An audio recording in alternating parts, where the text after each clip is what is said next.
Yung last na pag-uusapan nating sakit ngayong hapong ito, ano ba yun, Dok? Actually, itong cancer, napakatindi nito kasi number 1 nga tayo sa Asia ngayon eh.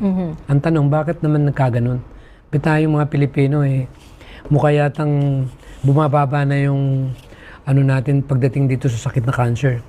Ito pa naman yung paborito ko na pag-usapan. Kasi gawa nga nung naging very ordinaryo na lang. Pag sinabing cancer, ito yung cellular DNA ang problema. At sa medical book, alam naman natin, kumbaga sa end stage ito.